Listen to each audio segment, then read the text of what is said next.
Então o que aconteceu no dia 22 de outubro de 1844? Nasceu a Igreja Adventista do Sétimo Dia, que foi organizada formalmente em maio de 1863, com uma mensagem: ainda é necessário que profetizes. Os mileritas agora tornaram-se os adventistas, entendendo que eles tinham uma mensagem e uma missão. Isso aconteceu há mais de 170 anos. Aqui estamos nós agora. A Igreja Adventista, ela tem certidão de nascimento. Ela não surgiu de uma briga de pastores, ela não surgiu de um movimento dissidente, ela não surgiu por ideia humana, ela tem uma certidão de nascimento. E a nossa certidão pauta-se em Daniel capítulo 8 e Apocalipse capítulo 10. Se nós não entendermos esses dois capítulos, nós não entenderemos o movimento profético que nós somos. Nós nos vemos como nascendo de uma profecia e com uma missão para o tempo presente. Olá, meus amigos e irmãos, a graça e a paz do Senhor Jesus. O surgimento da Igreja Verdadeira de Deus. No vídeo de hoje estaremos estudando uma profecia onde mostra que Deus ele tem uma igreja. Iremos ver quando foi que essa igreja surgiu. E teremos como base o capítulo 8 de Daniel e o capítulo 10 de Apocalipse. E nesse estudo de hoje iremos ver que Deus sim, ele tem uma igreja. Iremos ver quando foi que essa igreja nasceu. Quando essa igreja, na verdade, ela surgiu. Se você quer saber como foi que essa igreja surgiu e qual é essa igreja, qual é a igreja verdadeira de Deus, então peço que você assista esse vídeo até o final. E se você é novo por aqui e ainda não é inscrito no canal, peço que você se inscreva. E também, se você gosta desse tipo de conteúdo, então peço que você deixe o seu like e também compartilhe essa mensagem com mais pessoas, para que ela, assim como você, possa conhecer a verdadeira igreja de Deus. Que Jesus te abençoe e te guarde, e fique agora com o vídeo. Tome sua Bíblia e vamos começar nossa viagem. Apocalipse 10, verso 1. Vi outro anjo forte descendo do céu, envolto em nuvens, com um arco-íris por cima de sua cabeça. O rosto era como o sol, e as pernas como colunas de fogo. Interessante que a descrição que nós temos no versículo 1 é muito parecida com aquilo que aparece no primeiro capítulo, nos versos 13 a 16.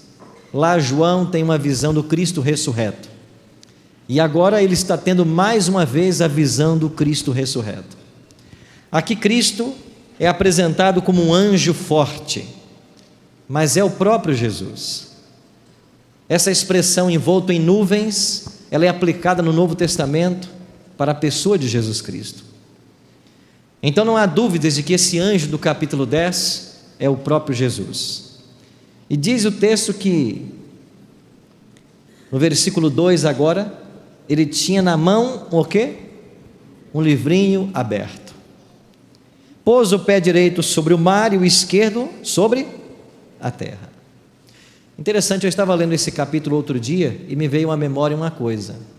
Por que é que João vê esse anjo, que é o Cristo, colocando um pé direito sobre o mar e o outro sobre a terra?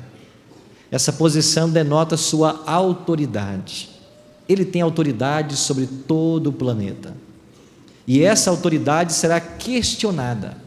E no capítulo 13, você tem uma besta que surge do mar e uma outra besta que surge da terra. Ele tem um pé sobre o mar e um pé sobre a terra.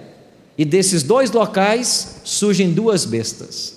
Estas bestas estão vindo para questionar a autoridade de Cristo e tentar usurpar o lugar que a ele pertence.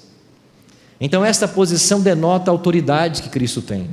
E ele tem um livro aberto em suas mãos. Versículo 3: E bradou em grande voz, como ruge um leão, e quando bradou, desferiram 7 trovões as suas palavras. Que livro é esse que ele tem na mão? É um livro que está para ser aberto. Interessante que há uma conexão muito íntima entre Daniel e Apocalipse. E os eventos que esse livro descreve têm a ver com os eventos descritos pelo profeta Daniel. Nós entendemos que esse livrinho nas mãos de Cristo, que contém a história, o destino das nações, é o livro do próprio Daniel. E agora ele está para ser aberto. Esse livro, ele tem uma característica muito interessante. É um livro agridoce. E João recebe uma ordem, no versículo 8, 10:8. A voz que ouvi vinda do céu estava de novo falando comigo e dizendo: vai, toma o livro que se acha aberto na mão do anjo, em pé sobre o mar e sobre a terra. Verso 9 e 10. Fui, pois, ao anjo, dizendo-lhe que me desse o livrinho. Ele então me falou: toma-o, devora-o. Certamente ele será amargo ao teu estômago, mas na tua boca doce como mel. Tomei o livrinho da mão do anjo e o devorei, e na minha boca era doce como mel. Quando, porém, o comi, o meu estômago ficou amargo. Um livrinho doce na boca e amargo no estômago. João come o livro. Cristo mesmo havia ordenado isso. O que significa esse simbolismo? Se esse livrinho na mão do anjo é o próprio livro de Daniel, então nós temos que encontrar respostas para os símbolos do capítulo 10, lá em Daniel. O que está acontecendo nessa experiência agridoce que João vai experimentar? O que é que significa essa experiência? Pois bem, esse capítulo 10 fala a respeito da chegada do tempo do fim. Em 1º de novembro de 1755, aconteceu o famoso terremoto de Lisboa. Quando chegamos em 19 de maio de 1780, você tem o escurecimento do sol durante o dia, e à noite a lua surgiu no céu, vermelha como sangue. Quando chegamos em 1798, no dia 10 de fevereiro, você tem a prisão do Papa, aquele símbolo de um poder que havia durado 12 séculos. E quando esse líder é preso, as pessoas se perguntam: o que é que está acontecendo com o nosso planeta? O líder mais poderoso, o líder religioso mais poderoso, preso. Em 1833, no dia 13 de novembro, você tem a famosa chuva de estrelas ou meteoritos. E nós entendemos de que todos esses eventos de 1755, 1780, 1798 e 1833, eles fazem parte da abertura do 6º selo, conforme descrito em Apocalipse 6, 12 em diante. Cristo, em Mateus 24, no verso 27, havia referido-se também a esses eventos. Então o mundo voltou-se para a Bíblia, porque algo estava acontecendo.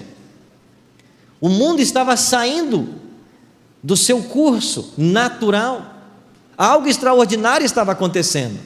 Então houve um despertamento religioso, e as pessoas voltaram-se para a Bíblia, principalmente nos Estados Unidos. E esse despertamento religioso ficou conhecido na história da nação americana como o segundo grande reavivamento. E dentre estes americanos que se voltaram para a Bíblia, estava um batista chamado Guilherme Miller.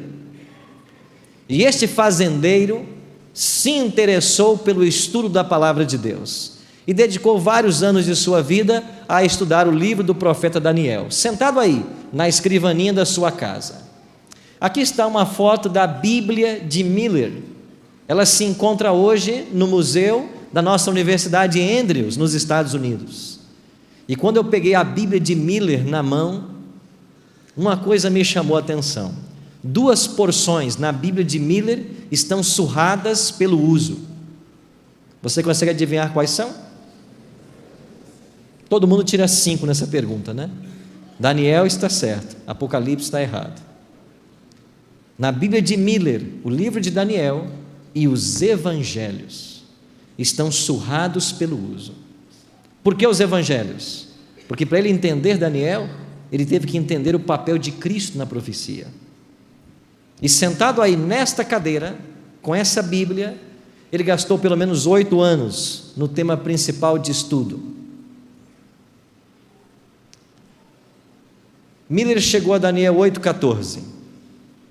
Esse verso para ele foi uma incógnita.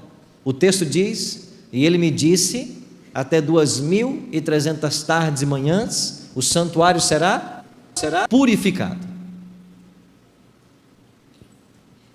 Se você não compreender esse texto, a que ele se refere, o seu conhecimento da Bíblia e dos eventos atuais vai estar comprometido, porque esse texto é um texto-chave.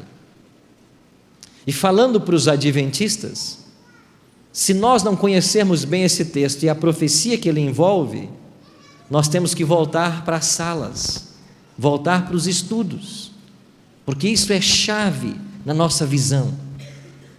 O tempo que nós estamos vivendo não permite mais um adventista não conhecer o que esse texto ensina ou a profecia que ele ensina.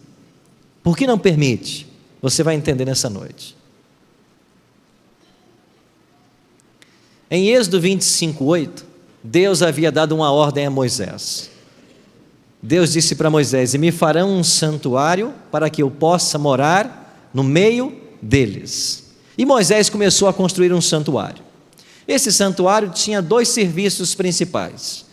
Era um serviço todos os dias ou diário para perdão dos pecados. Esse era o primeiro serviço.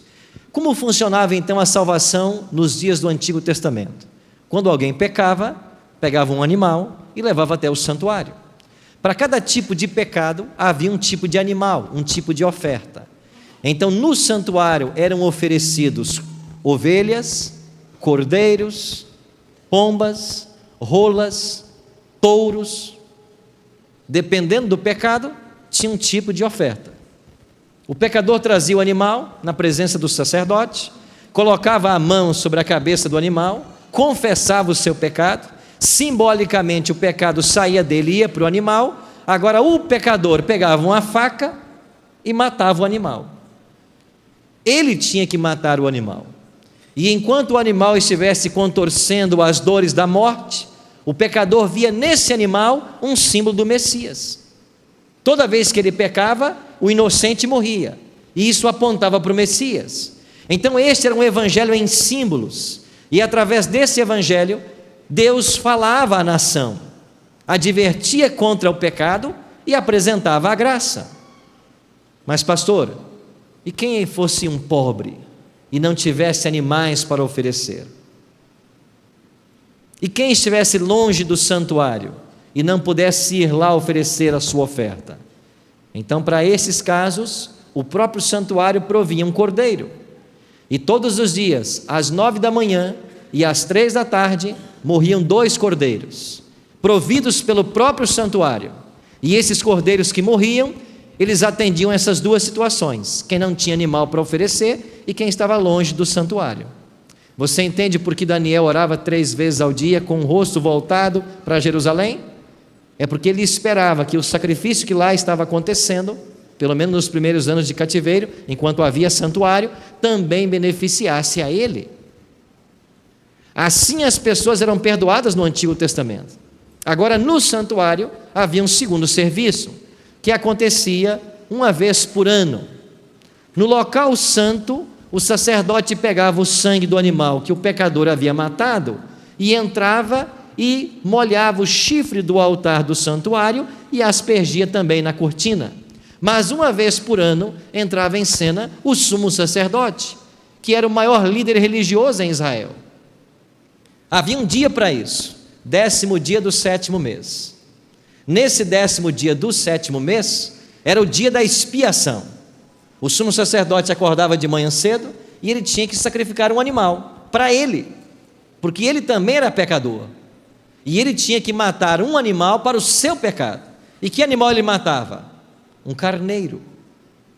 Então o sumo sacerdote, no 10º dia do 7º mês, matava um carneiro para a sua oferta. Depois ele ia para o santuário para o ritual. No ritual, eram trazidos à presença dele 2 bodes. Um era levado para o deserto e solto, representando Satanás, e o outro morria na presença dele. Então, no dia da expiação, morriam 2 animais, um carneiro e um bode. Quando você abre a Bíblia em Daniel 8, o capítulo começa com uma luta entre 2 animais. Quem estão lutando? Um carneiro e um bode. Por que os animais estão aí no capítulo 8? Para dizer para mim e para você de que esse é um dia da expiação. Os eventos do capítulo 8 referem-se ao dia da expiação. Então Miller foi entendendo essas coisas, e Miller entendeu que no dia da expiação havia juízo para o povo de Israel. Aí Miller chegou à seguinte conclusão: a purificação do santuário era o dia de julgamento para Israel e simboliza o julgamento final. Quando chegar o dia da expiação, o dia do juízo final, Cristo voltará à terra. E a profecia está dizendo isso. E até 2.300 tardes e manhãs e o santuário será purificado. Então Miller pensou, quando se passarem 2.300 tardes e manhãs, Cristo vai voltar, porque o santuário vai ser purificado. Agora Miller tinha que responder uma outra pergunta: quando deve começar as 2.300 tardes e manhãs? Ele encontrou essa resposta no capítulo 9 de Daniel. E então convido você para ir para Daniel 9. Olhem nos versos 25 em diante.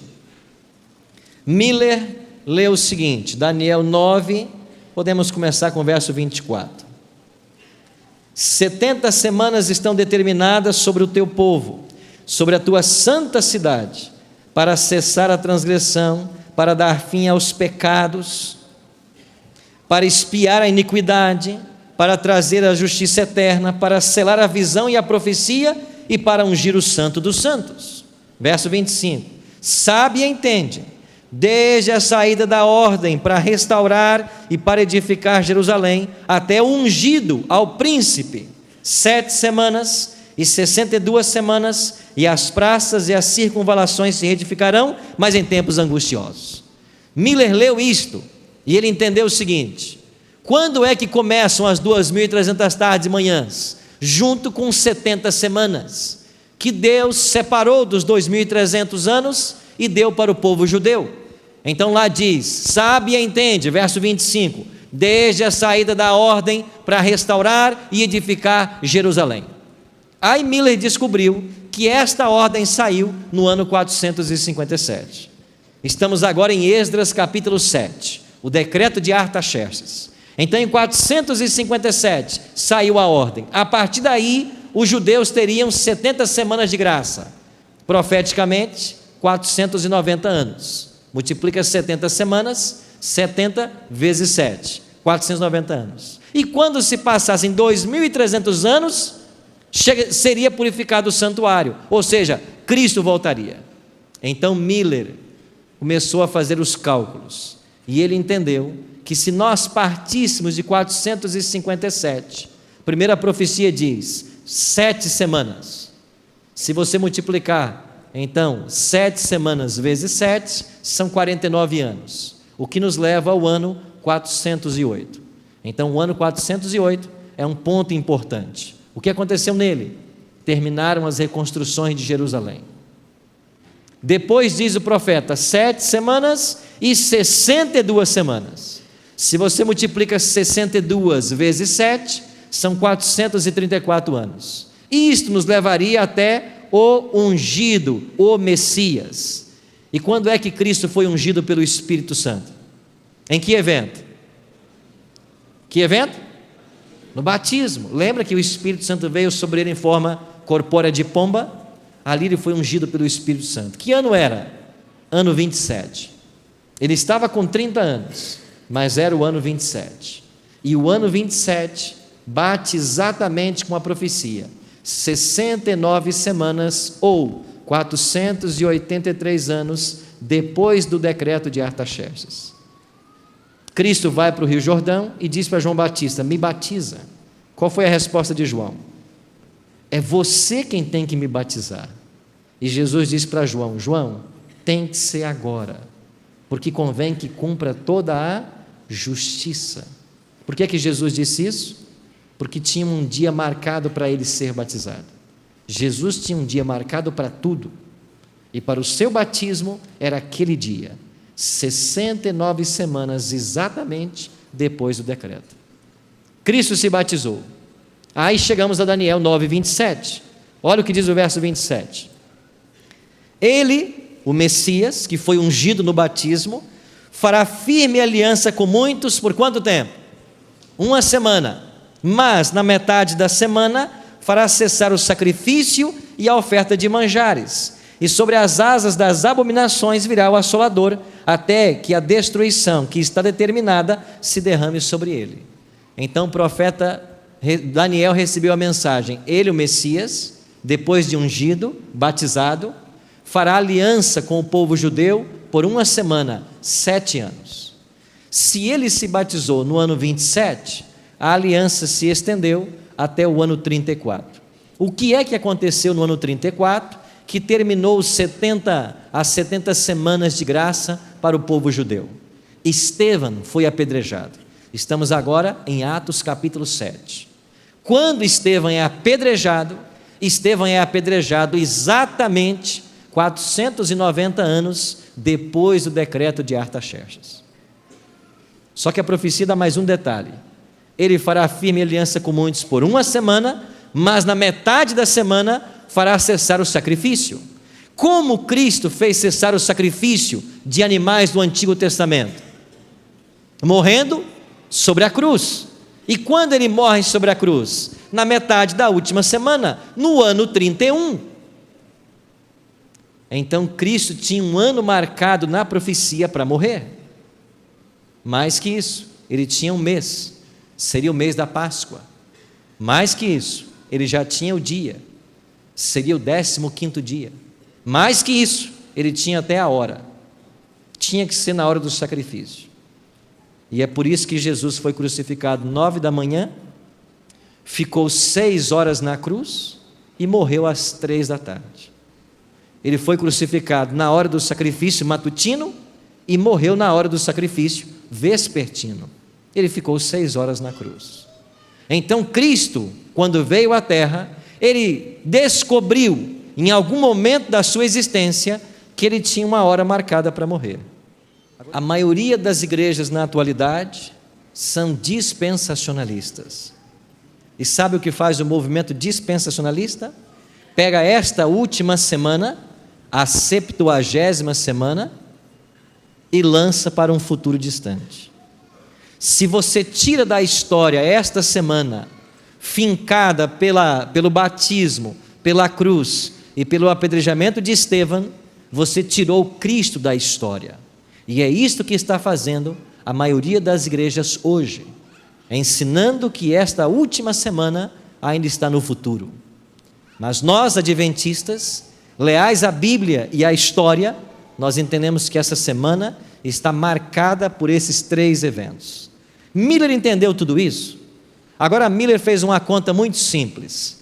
Se já percorremos 490 anos na história, e se o período para a volta de Cristo, segundo ele compreendia, eram 2.300 anos, nos faltam viajar 1.810 anos. Se nós estamos no ano 34, o ano do apedrejamento de Estevão, e viajarmos 1.810 anos, nós chegamos ao ano 1844. Foi assim que Guilherme Miller chegou a essa data. Então Miller e os seus amigos chegaram à data de 22 de outubro de 1844. E eles descobriram isso há poucos meses da data. Sabe o que aconteceu? Um grande reavivamento. As pessoas começaram a colocar a vida em ordem, fazer as pazes, vender suas propriedades e aplicá-las na pregação do Evangelho. O que aconteceria com essa igreja, com a sua vida, se você descobrisse pela Bíblia, num estudo profético, que Jesus voltará daqui a 6 meses? O que você faria? Imagine o que nós não faríamos, se tivéssemos certeza disso, e eles tinham. Então esta mensagem da volta de Cristo era o doce na boca. Estamos agora em Apocalipse 10. O doce na boca. Quando ela se tornou amarga? Quando chegou o dia 22 de outubro e Jesus não voltou. Por que ele não voltou? Porque a profecia não falava da volta dele. A purificação do santuário não tem a ver com a volta de Cristo. Depois eles descobriram que refere-se ao início do juízo no céu. Mas aí na fazenda de Miller, numa rocha chamada Rocha da Ascensão, estava Guilherme Miller, Josué Raimes e outros amigos, esperando a volta de Jesus, nessa rocha. chamada hoje de Rocha da Ascensão, porque eles esperavam ascender aos céus daquele local. E quando Jesus não voltou, eles passaram por uma grande decepção.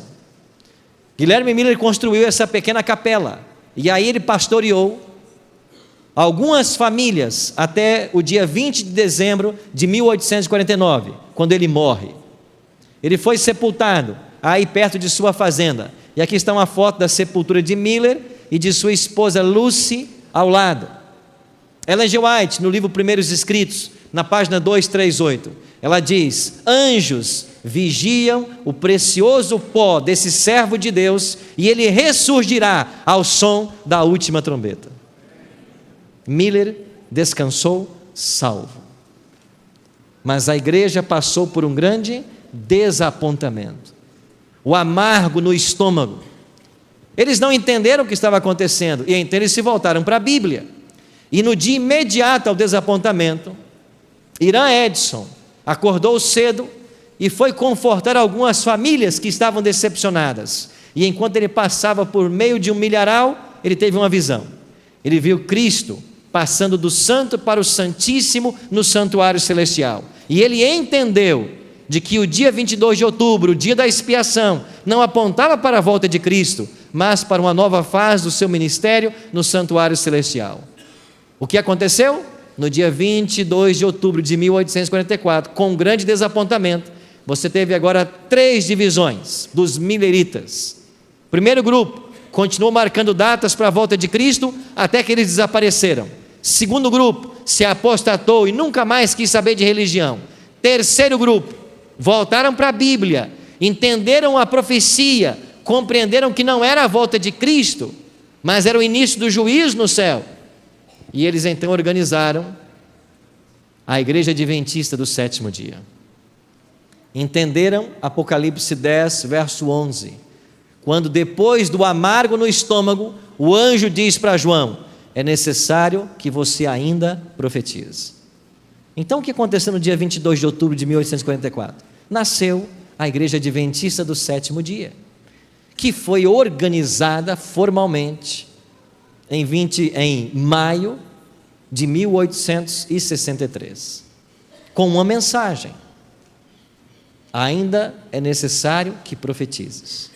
Os milleritas agora tornaram-se os adventistas, entendendo que eles tinham uma mensagem e uma missão. Isso aconteceu há mais de 170 anos. Aqui estamos nós agora. O que fez 22 de outubro de 1844? Inaugurou o tempo do fim. A partir desta data, 22 de outubro de 1844, não existem mais períodos proféticos. Mas o que existe agora? Os eventos descritos no Apocalipse, que começariam a acontecer apenas depois dessa data, e que, como placas à beira da estrada, indicariam que nós estamos próximos da volta de Jesus. A Igreja Adventista, ela tem certidão de nascimento.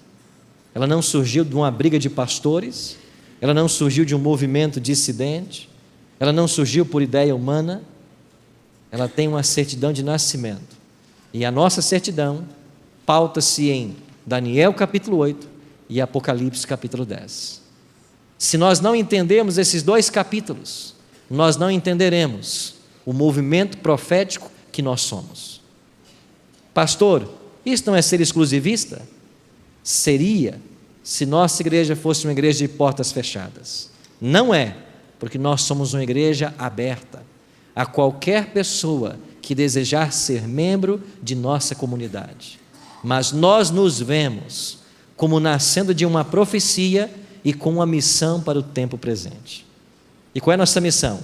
Pregar a última mensagem que o mundo tem que ouvir para que Jesus volte. E que mensagem é esta? É a abertura que Cristo faz desse livro de Daniel, comparado com a abertura do livro do Apocalipse. Se você gostou do vídeo, não se esqueça de se inscrever no canal, deixar seu like e também compartilhar o vídeo. Que Jesus te abençoe e até a próxima.